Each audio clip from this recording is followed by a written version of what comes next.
I'm tired of all these stories. These neo-colonial civil servants who have been holding us back, I have put my foot down. Say, I don't want to hear those stories. And Uganda is developing, and it will develop, because I don't entertain that nonsense anymore. I banned the export of minerals from Uganda. So when I banned them, they are flocking in now. They have opened 7 gold refineries. This is a small extract of one of the most raw and unapologetic speeches you will ever hear from an African president. Listen carefully to everything he is talking about, because the amount of wisdom in it is mind-blowing. The crisis which is in Africa today is because of philosophical, ideological, strategic, economic mistakes, which we have been talking about since the 1960s. This is not an accident. Aid has been for profiteering. This has been the problem. Now, the World Bank people and other groups have been talking of sustainable development. Even in your documents, I have seen those words there. I am now going to be 80 years old. Africa does not need sustainable, you could call it sustainable underdevelopment. Africa needs socio-economic transformation. The main reason why there is no growth is because the growth factors are not funded. They are not even understood. What are the growth factors? We now talk of private sector-led growth.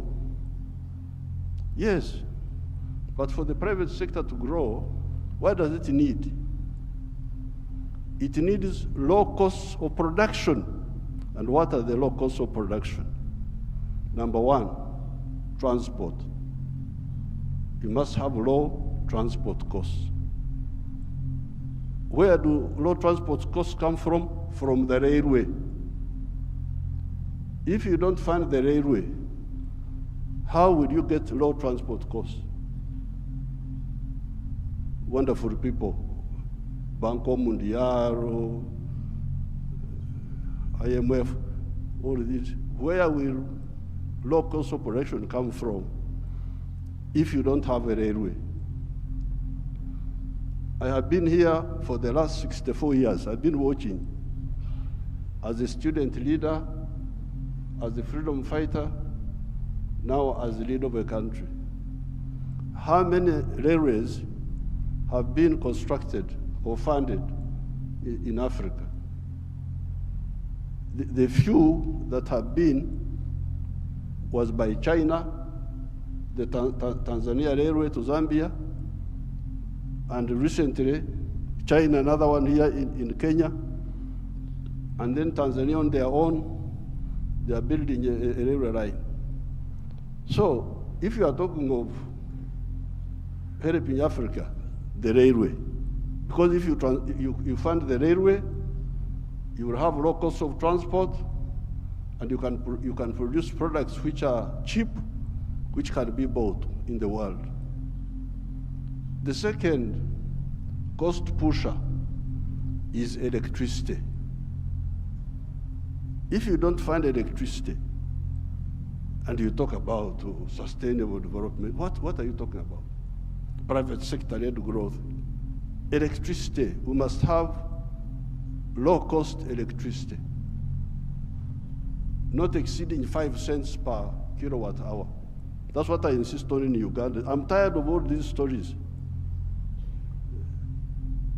These neo-colonial civil servants who have been holding us back, I have put my foot down, say, I don't want to hear those stories.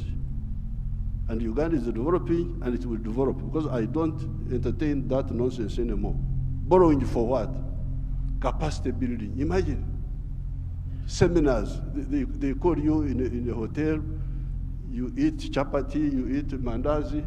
They say that is capacity building. Capacity building should be on the ground, not just seminars. The third one, those people who talk about private sector-led growth, private sector-led growth. I have been trying to borrow money for our UDB, Uganda Development Bank, a bank which funds manufacturers.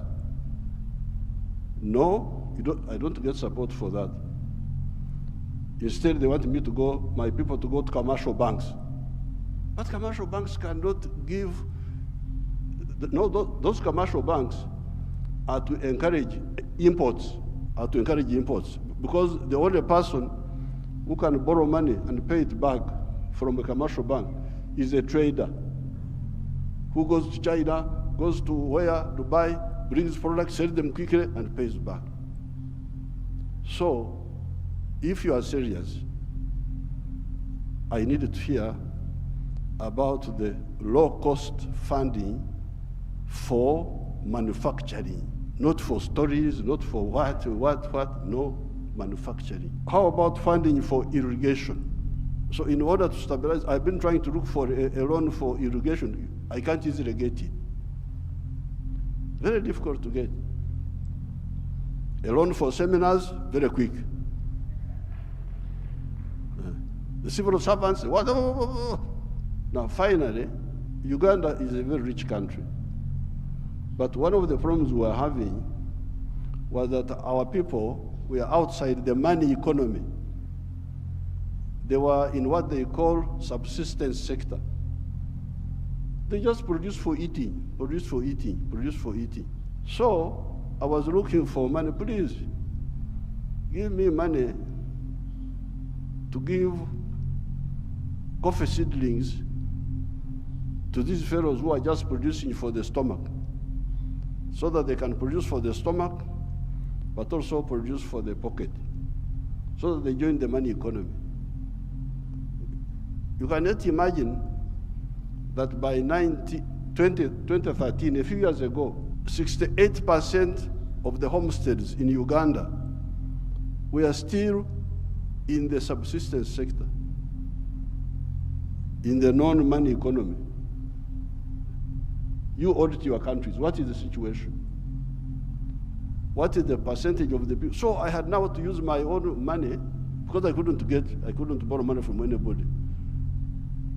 The loans are for capacity building, for,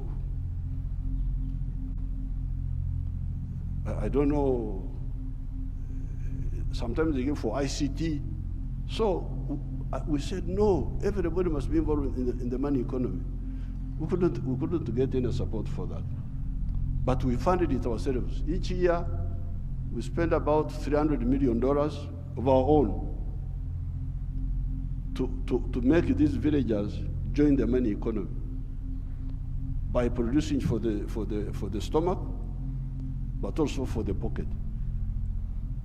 And from 2013, I was now told that for the first time, 61% of the people are in the money economy of the homesteads.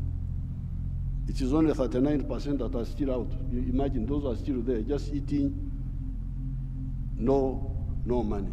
Then you get your neo-colonial civil servants. They talk of import support. Imagine there is money for import support. Import support. The governor writes to me, reports, we have got import cover for so many months. But I don't want to import, I want to export. Why don't you tell me about import substitution and export promotion? Instead you are telling me of import support. So money is available for to become more dependent. Now, finally, the curse, which we told our people about in the 1960s, we told them, part of the wars we fought in Uganda, we had to get rid of the neo-colonial groups which were there, which were stopping us from thinking. We had to get rid of them by force. But one of the problems was Africa producing raw materials, matière primaire. They call it in Français, matière primaire. Raw materials. Imagine coffee. The global value of coffee is $460 billion. All the coffee producing countries of the world, Brazil, us, all this, we only get 25 billion of that. Out of the 460 billion, the coffee producing countries get 25 billion. And Africa gets only 2.5 billion. 900 million of that comes to Uganda because Uganda produces a lot of coffee. A country like Germany, which has no coffee, earns $65 billion from coffee. So, I sell a kilo of coffee, good grade coffee, $2.5. Somebody in London would get $241 from that 1 kilo.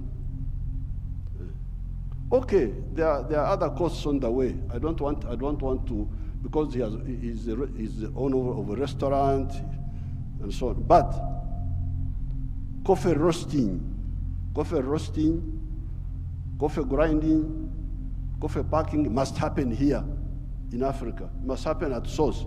The shirt I'm putting on is Ugandan cotton. I don't put on foreign clothes. It's only the trousers I'm putting on because I can't go naked. Because they have not solved that problem for me. So, if you look at cotton, how many job levels are there? Job levels. You grow the cotton. Okay, that one we do. Those jobs we do. We gene the cotton. Kutoa mbegu, remove the seeds. That one we do here. And we end there. When you hear all these countries which have got crisis, Burkina Faso, I don't know what, Mali, all of them are cotton growing countries. But how much textiles are they producing? They're importing textiles, I don't know from where. So now if you end at level 2, gening, removing the seeds, then you take the pamba, you take the cotton, to cleverer people who are clever. They take the cotton, they spinning, more money, more jobs for their children. They weave, more money, more jobs for their children. They put the print, more money, more jobs for their children. I looked at the figures. Uganda consumes 276 million meters of textiles each year. And that wonderful country of yours spends $880 million on clothes. Some of them dead people's clothes from Europe. When people die, their clothes, they are sent to you people, to Africa. And we spend 800, all the money we earn from coffee goes back to bring dead people's clothes. But we have got one factory there called Nitil. It produces 25 million million meters. So in order to clothe our people in Uganda without importing, we need about 11 factories like the one of Nitil. And they would employ about 20,000 people. So and we would save $880 million, which we are just giving to other people. So this Ida, what did you say about the modern slavery of the Africans, of producing raw materials? I banned the export of minerals from Uganda and process. I banned them. Piga marufuku. Then the agents were going in the corridors, what Mufanyi, no mineral will come from Uganda if it's not processed. You wait until I go away, you can steal the minerals, but not now. I banned this export of unprocessed minerals in 2012. My young brother, His Excellency Ruto, I forgave him and gave him some little iron ore for, I think, 2 or 3 years, because I've got a lot of iron ore, one of the best in the world. I told him, His Excellency Ruto's man, Muindi wa hapa Kenya, you come and build the steel factory in Uganda at the iron ore. Oh, yeah, I've already built in Mombasa. So I said, okay, because of my young friend, I give you some iron ore for 2 or 3 years, but come and put the factory here. Now you can imagine akili ya watu wenu, my civil servants. An Indian wanted to take that iron ore to India, imagine. Iron ore in Runyankore, in our language, is called obtare, but it is soil, black soil. If you see it, it is soil. To take that to India and do what? Pay your wonderful people $47 per ton. Our iron ore is the purest in the world. It is 70% pure. So you need like 1.5 tons to make a ton of steel. Now, a ton of steel costs $700. Somebody gives you $47 on your wealth, the wealth of your people, and he gets $700 from it. And all the jobs, your children have no jobs. Watoto wa Wahindi wanafanya wampata kazi. I can't be part of that treachery. So I banned, there will be no export of unprocessed minerals from Uganda. So there's no business. What do you mean there's no business? So when I banned them, they are flocking in now. They have opened 7 gold refineries. 7 gold refineries, they are there. Because I banned. The other day I was opening a tin refinery. But all this time, imagine, since the British were here, they were taking, walikuwa wanachukua mawe tu, stones, because tin in nature is a stone, looks like a stone. So they take that, and they give my people $11 per kilo. And they take it to cleverer people. For the cleverer people, they get $32. My people got 11, those people get $32. And all the jobs. So when I was opening the factory, I was asking the refinery, I was asking them, this boy who opened the factory is a Canadian. I was asking them, huyu Mkanada ameleta umeme wake? Has this Canadian brought his own electricity? No. Anatumia umeme wa kwetu. Ameleta maji yake ya factory? No. Anatumia maji yetu. Internet anatumia ya nani? Ya kwetu. So, out of the $32, much of that money will remain in Uganda. Pay for the raw material, pay for the electricity, pay for the water, all that remains in Uganda. So, what does, first of all, my African brothers and sisters say about this hemorrhage of Africa? This hemorrhage must stop. The crisis you see in these countries is because of stagnation over the last 60 years since independence. The population is increasing, the economies are not increasing. What do you expect? Listen, so I admire the boldness and wisdom of the president of Uganda. He's basically pointing out that African leaders need to rethink the frameworks guiding their country's growth and to take responsibility and create real change for their respective nations. Museveni also emphasized that low transport and electricity costs are critical to economic growth and that railways and cheap electricity should be Africa's priority to reduce production costs, making local products competitive on the global market.